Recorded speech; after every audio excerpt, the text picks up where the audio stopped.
Lesson 6, Topic Slope Part 2, Learning Target. I can identify types of slope and find slope from a table, graph, and equation.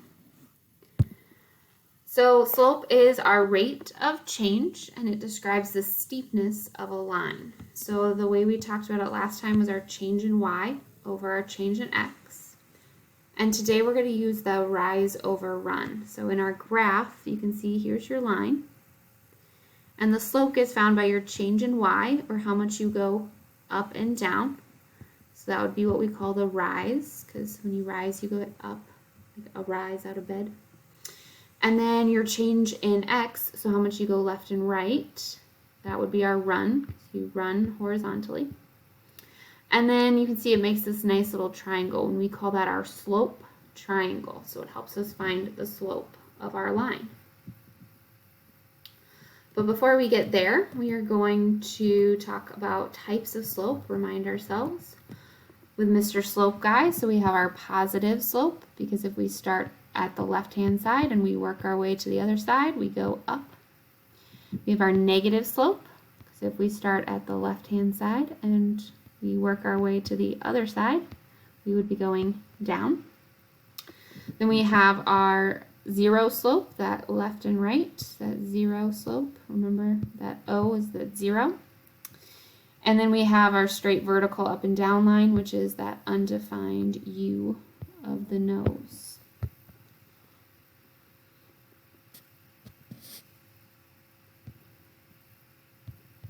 Now let's practice. Let's find slope from a graph. So last time we did a table. This time we're going to do graph.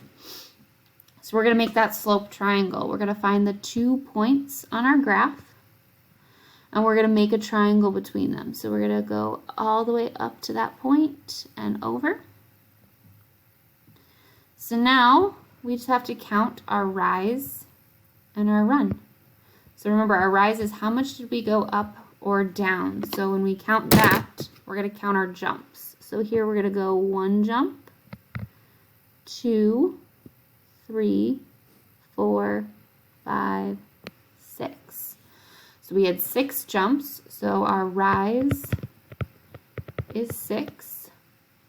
And then our run is going to be how many jumps did we go left and right. So we go 1, 2. Our run is 2. So that means our slope, our M, is 6 over 2. And then we have to ask ourselves, is it positive or negative? So that's where Mr. Slope Guy is going to help us. So we can look at our graph, and you can see that it matches that positive look. It goes in the upward direction. So our graph is going to be positive. Our slope is positive. And then we just have to reduce 6 over 2. 6 divided by 2 is 3. So our slope is 3.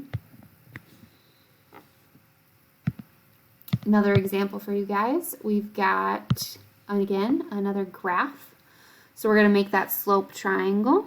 We got the 2 points. We're going to make a nice triangle between them. And then we're going to count the rise. So remember, rise is up and down. So how many jumps is that? 1, 2. So our rise is 2. And then our run, that left and right piece. Change my color to help you out. You got that blue line, the run, left and right. So our jump would be 1, 2, 3, 4. So our run is 4. So then we have slope is rise 2 over run 4.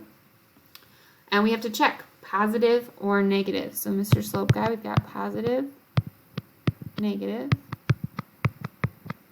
So if we look at our line, this pink line right here, which one does it match? Does it match positive or negative? It matches that negative line. So it goes in the downward direction from left to right. So our slope is going to be negative 2 over 4. Can we reduce 2/4? Yes.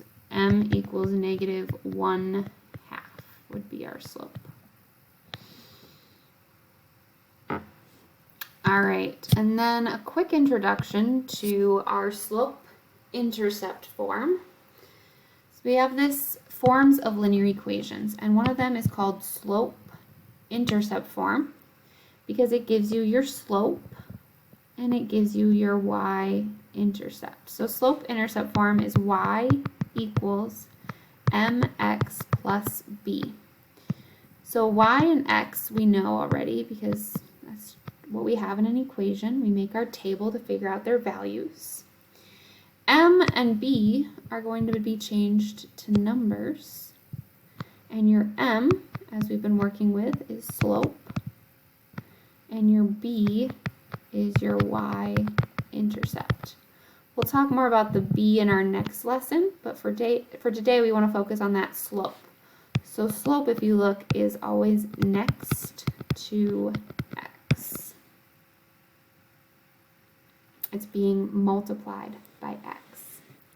So to find our slope from an equation, we just have to remember that slope is always being multiplied by x, or it's right next to x. Or we can write y equals mx plus b above our equation. And our slope, if we line it up, slope is 8.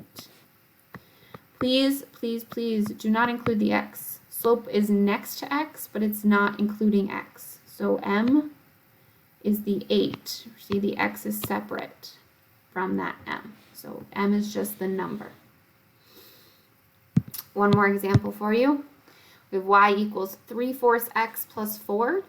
So we have y equals mx plus b. Your m is the number next to x being multiplied by x. So m equals 3/4. Again, the x is separate, so don't include the x in your answer. That's all the notes I have for you. Thank you for watching this video, and go ahead and complete your practice.